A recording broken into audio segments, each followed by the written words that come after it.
একটা কথা বলার ছিল। কালকে আমি অ্যাকচুয়ালি ক্যান্ড রসগোল্লা অর্ডার দিয়েছিলাম, মানে ক্যানে যে রসগোল্লাগুলো পাওয়া যায়, এটা বিকাজি কোম্পানির, হলদিরামেরও পাওয়া যায়। তো সেই রসগোল্লা অর্ডার দিয়েছিলাম। এটা আজকে খুললাম এখন।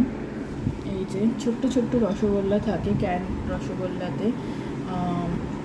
তো আমি অ্যাকচুয়ালি ক্যান রসগোল্লার আগে এতটা ফ্যান ছিলাম না, মানে ক্যানে যে রসগোল্লা পাওয়া যায় তার থেকে আমি মিষ্টির দোকানের রসগোল্লাগুলো ভাবতে হয়তো টেস্ট বেশি হয়, বাট ট্রাস্ট মি, ক্যান্ড রসগোল্লায় প্রচণ্ড স্বাদ হয়, খুবই স্বাদ ভালো। কারণ হলদিরামেরটার আগে আমি খেয়েছিলাম, খুব ভালো ছিল। এটা বিকাজির, এটাও খুব ভালো খেতে। সো এটুকুই বলার। আর কালকে আমি অ্যাকচুয়ালি মার সাথে ঘড়ি কিনে ফিরে, কালকে মানে আর কি 7th অক্টোবর, মানে কালকেরই কথা হচ্ছে একদম। তো কালকে ঘড়ি কিনে ফিরে এসে সন্ধ্যাবেলা আমি আবার জিমে গেছিলাম। জিম থেকে 9টার সময় বেরিয়েছি, তারপর বাড়ি এসে শ্রীমদ্ ভাগবত গীতার ক্লাস করলাম।